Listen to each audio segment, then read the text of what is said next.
Perhatian kepada anggota keadilan yang telah mengemaskini maklumat eKYC. Tahniah, anda layak untuk mengundi.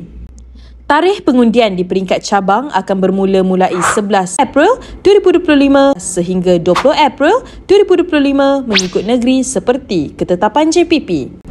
Pengundian akan dijalankan secara dua peringkat iaitu secara langsung di peringkat cabang dan secara perwakilan di Kongres Nasional. Pengundian akan dijalankan secara e-undi di apps Adil kecuali mereka yang memilih untuk undi fizikal. Berikut merupakan cara-cara pengundian secara atas talian. Peringatan penting.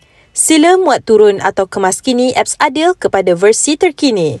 Buka aplikasi Adil di peranti mudah alih anda. Kemudian, pilih sama ada bahasa Melayu atau English. Anda akan dibawa ke laman utama, klik langkau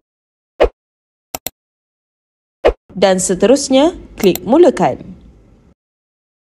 Masukkan nombor MyCard anda dan klik teruskan. Masukkan nombor OTP yang dihantar di bahagian mesej dan klik sahkan. Klik pemilihan 2025. Bahagian identiti pengundi. Semak nombor MyCard sekali lagi dan klik sahkan menggunakan OTP. Masukkan nombor OTP yang dihantar melalui mesej dan klik sahkan. Langkah seterusnya memerlukan anda untuk mengambil swafoto secara real time. Pastikan swafoto yang diambil jelas, tidak membelakangi cahaya dan yang paling penting, hanya swafoto pemilik MyCard sahaja dibenarkan. Kemudian, klik sahkan.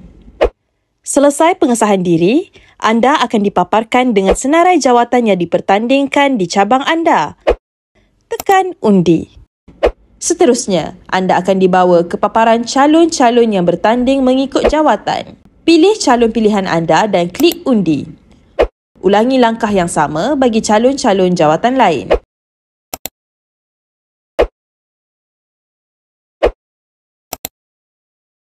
Setelah selesai semua pilihan calon, anda akan dibawa ke laman senarai calon yang diundi untuk disemak. Kemudian, klik hantar undi. Tahniah, undian anda telah dihantar. Sila kembali ke laman utama.